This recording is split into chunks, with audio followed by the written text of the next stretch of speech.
An artist's anatomy is one of the most researched but also personally interesting aspects of psychology. Not only the differences in their brain from the average person being structurally completely different, but the perspective that artists have give them such appreciation for the finer details in their subjects. Contours, shadows, things that the average person might just miss. Whether it be the insane emotional connection built through music or the beauty that a painting can express, artists are able to conjure up these extremely visceral experiences that the average person just can't. But how do you get to that point? Nancy Locke, associate professor of art history at Penn State, stated there is no question in my mind that artists are born. But she also says that craftsman masters a skill, but an artist ventures beyond to innovate. Like natural talent, the vision is innate. Yet the way that vision comes to fruition depends on the artist's time and place. Given the time, the place, the vision, how do you go from the person that can't see or hear the finer details to someone that makes pieces that resonate with critics, listeners, and transcend history itself? In other words, how do you kill your old self?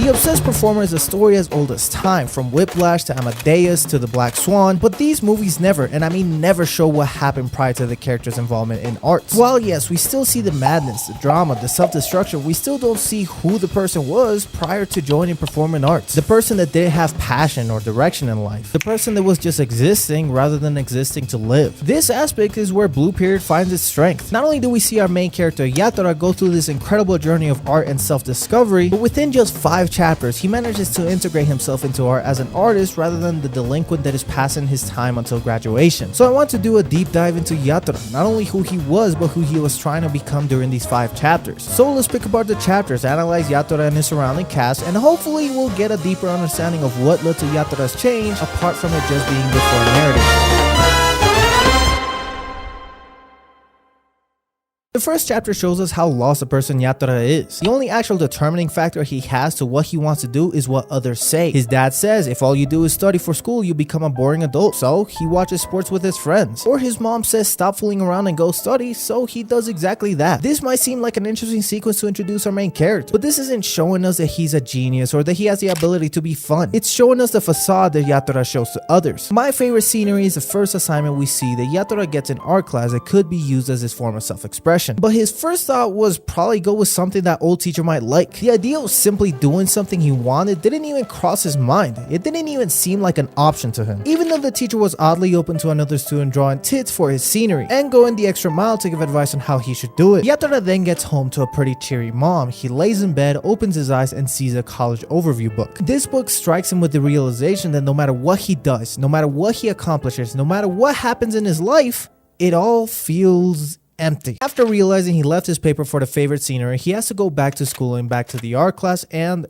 wow. The inciting incident is an event that occurs which sets up the story is moving in a different direction through our main character's newfound desire. This piece was Yatora's first deep look at art, from exploring the colors in the piece to overall just being stunned by the beauty within it. This is Yatora's inciting incident, as throughout the rest of the chapter he questions where those feelings he has had came from, and realistically whose feelings are those, because he finally has the realization that those aren't his. He doesn't care about the sports he watches, he doesn't care about the work he does, he simply existed with no purpose. No pull, no direction, no goal, and he's just at a standstill. We finally see him start this journey of self-discovery by simply looking at the early morning sun, questioning Mori, the artist of the piece that he fell in love with, to then finally using the one assignment that he was going to treat as a chore as a form of self-expression. And it finally gets him the satisfaction he was seeking out of his empty life.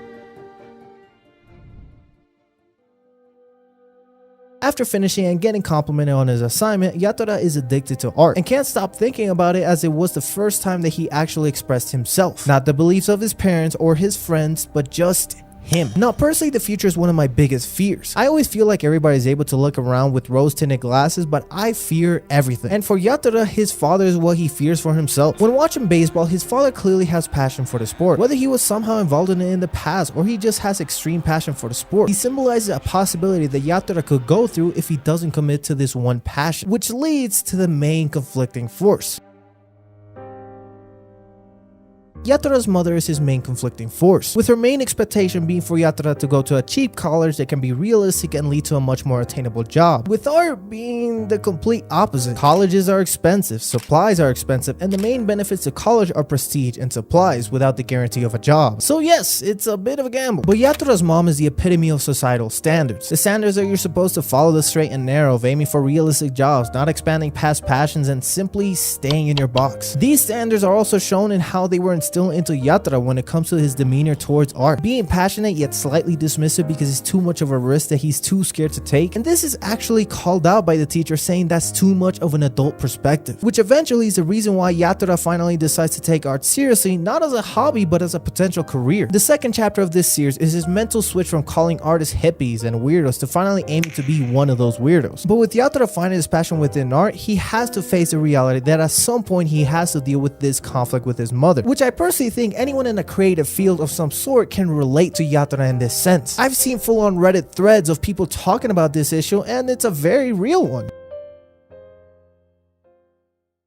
This chapter starts with Yatora already fully committed to art, but the people around him simply not believing it. From the student council ridiculing and patronizing Yatora since he's such a perfect student, he has to follow the path that his grades could put him in since most don't have that opportunity. To the people in the art club being skeptical and dismissive to the fact that he joined art club out of pure passion and not to try to turn it into a delinquent den. This chapter isn't him changing his soul, but it's him getting rid of the notion that he's a delinquent that is going to get by through his grades alone and never delve into a creative field. After being assigned a still life drawing, which is just drawings of inanimate objects, there comes the judging aspect of the assignment. With the other students, the teacher is harsh, from judging patterns, surfaces, down to even the amount of time looked at the subject. But then she gets to Yatora and it was a simple good job, which as a teacher it might be to not discourage newer students, but when you're the only one not being critiqued as an artist, it honestly feels isolated. And in Yatora's case, it feels like the teacher isn't treating him as a potential artist but more like a student passing by, which leads to Yatora's one opportunity to prove himself. The summer assignment: 7 still life drawings, 3 watercolors, a scrapbook, a photo diary, and 1 full piece. And this section of the story isn't just proving the people's perception of him wrong or even trying to progress as much as possible. It's Yatora simply developing his own self-expression, shown by the final statement by the teacher to cap off this chapter.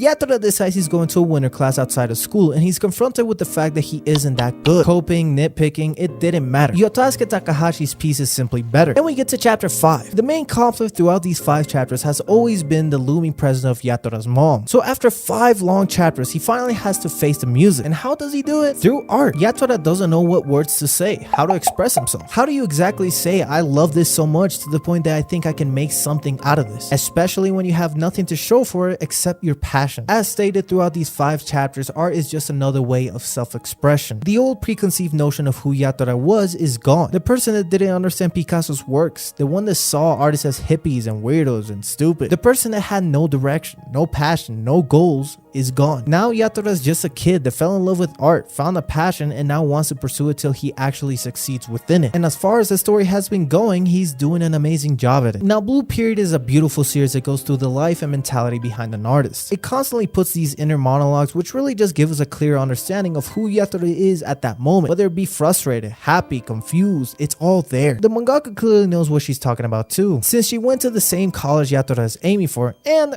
I mean, she's an artist. Now this video covered a very tiny aspect of this series that I personally enjoyed reading about. There's so many intricacies throughout the series, from extreme vulnerability to the competitiveness behind art, that this video is really just a tiny section in this story. So if this video gave you a reason to check out this series, I'm glad. Because realistically, if you're not reading Blue Period, goddamn, you're missing out.